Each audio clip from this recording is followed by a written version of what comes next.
बिस्मिल्लाहिर्रहमानिर्रहीम अस्सलाम वालेकुम यूट्यूब फैमिली ਨੂੰ कैसे हैं आप ਤੁਸੀਂ ਠੀਕ ਹੋ ਫੇਸਬੁੱਕ ਵਾਲਿਓ ਤੁਸੀਂ ਕਿਦਾਂ ਤੁਸੀਂ ਠੀਕ ਹੋ ਗਲਾ ਹੈ ਮੇਰਾ ਖਰਾਬ ਤੇ ਬਸ ਬੇਸਾਬੇ ਗੋਲ ਗੱਪੇ ਖਾ ਲੇ ਕਿ ਮੈਂ ਕਹਿੰਨੀ ਆ ਰੋਏ ਜ਼ਮੀਨ ਤੇ ਕਿਸੇ ਨੇ ਨਹੀਂ ਖਾਦੇ ਹੁਣੇ अब गोल गप्पे हो गए पकौड़े हो गए समोसे हो गए चिप्स हो गई भाई ਇਹਨੂੰ मैं देख के ਤਾਂ ਨਾ बस ना मैं आपे चों बाहर हो जाती हाँ मैनू पता नहीं लगता कि मैं रज गई या नहीं रजी मैं जिन्ना मर्जी खा ला मैनू मैनू आइडिया ही नहीं होंदा कि मेरा ढिड भर गया तो इसलिए बेसाबा ही खादा मैं कहा पता नहीं अगे तो मौका हाथ आवे या ना आवे इत्थों आम जेड़े है ना वो गोल गप्पे समोसे पकौड़े नहीं मिलते हैं तो बस यही गल सी। तो अब बनाने लगे हैं मटन के कबाब। मटन के कबाब में लहसुन अदरक बस डाला और नमक मिर्च मसाले जितना ज़ीरा होता है ना खुश्क धनिया ते कुटी मिर्च पा के ते बुच्चर शॉप से गई वहाँ से मशीन से बहुत ही बारीक इस तरह का निकलवा के इनको एक टकना लिया। टकना वो लिया हमने जो वो होता है ना कोई भी आप बोतल का ले लो जो डूंगा सा होता है बस इस साइज़ के उसमें डाल के प्रेस करके इस तरह के बना लिया। इसकी रेसिपी मौजूद है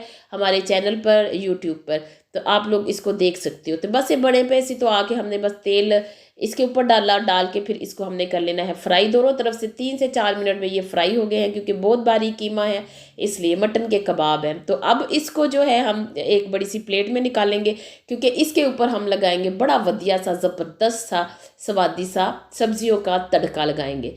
तो बस ये वाले एक जो है वो रेडी हो गए हैं। तो वही घ्यो दे विच असी ये जो हमारे लंबा लंबा काटा प्याज और लंबी लंबी काटे हमने जो है वो टमाटर काटे हैं और लंबी लंबी हमारे पास हैं हरी मिर्चें इसका ही तड़का लगाएंगे। आप अगर कुछ सब्जियों को और ऐड करना चाहते हो तुसी पानियां पा सकते हो शिमला मिर्चा पा लो कालियां पीलियां कालियां तो नहीं होंदियां पीलियां हरियां ते लाल पानियां वो पा लो तो लीमू उत्ते बाद दे विचों रखांगे तो बस इन्हां नूं असीं स्टार फ्राई कर लेना। तो बस आज भी आप हमारे साथ देखते जाएं कि हम स्टार फ्राई जो है ना सब्जियों को कैसे करते हैं। फुल फ्लेम कर लेनी है 3 तो 4 मिनट बस इन्हों ये पका लेना। तो कच्ची पक्की सी होती हैं ये वेजिटेबल ये बड़ी ज़बरदस्त बड़ी वधिया लगती हैं। दूसरे कबाब भी हमारे रेडी हो गए हैं उनको भी अब हम ट्रे में निकाल लेंगे। बड़ी प्लेट में निकालने का ये है कि इसके ऊपर जो है ना ये वेजिटेबल अच्छे से आ जाएंगी। तो तद ना मैं उन्होंने बड़े प्लेटर से सजा लिया। तो बस वैसे पिछे गल ये भी है कि वो बहुत ज़्यादा तो नहीं ज़्यादा वा एक प्लेटर छोटे च आने नहीं सी ते वड्डे च आने सी।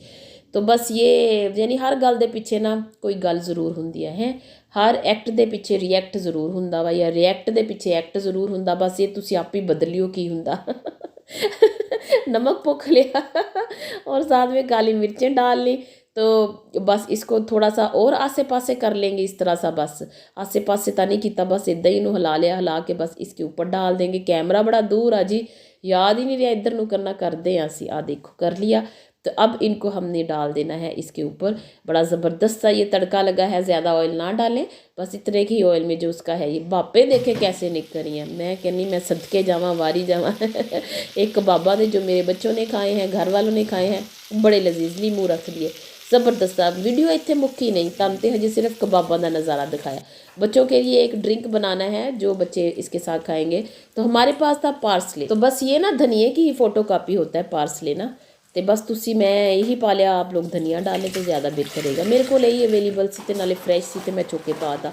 तो बच्चों के लिए बनाएंगे मैंगो शेक। बस 4 गिलास डाला दूध उसमें हमने 3 टेबल स्पून डाली चीनी। तो आप लोग अपने हिसाब से चीनी कम ज़्यादा कर सकते हो। तो ये हमने 2 बड़े साइज़ के महंगे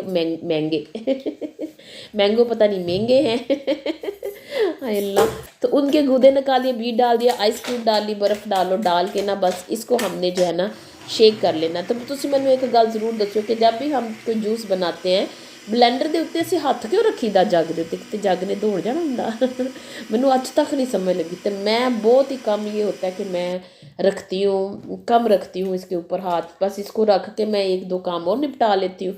तो लेकिन मैंने बहुत देखा है कि सब लोग जग के ऊपर हाथ रखते हैं जब भी शेक करते। तो की ये पिछे यदि की कहते उन्होंने मैंने तो इंग्लिश का लफ्ज़ ही नहीं आता स्ट्रैटजी आ की आ।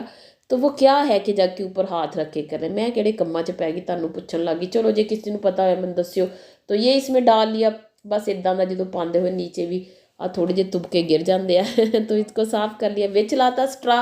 तो पिएंगे तो मैं कहनी इदा ही मज़ा आता कि तुहाडियां इत्थों मुच्छां भी लिबड़न आ शेक पींदे हुए कि तुसीं स्ट्रा नूं मूँह ला के आराम नाल पी लेना। तो बच्चे पसंद करते हैं भाई इस तरह का है ना वो नीटनेस को बहुत लाइक करते हैं। तो कोई वीक टिश्यू उन्होंने इस्तेमाल कर लेने होंगे खाना खाते हुए। तो बाकी जो है ये हमारा ये डिनर नहीं लंच है रेडी है। पहले वो पियेंगे लेकिन वो साथ ही ये नहीं खाएंगे, पहले स्कूल से आके वो ये पियेंगे, फिर उसके बाद आधे घंटे बाद खाना खाएंगे। बहुत सारा ख्याल रखिएगा। Thanks for watching.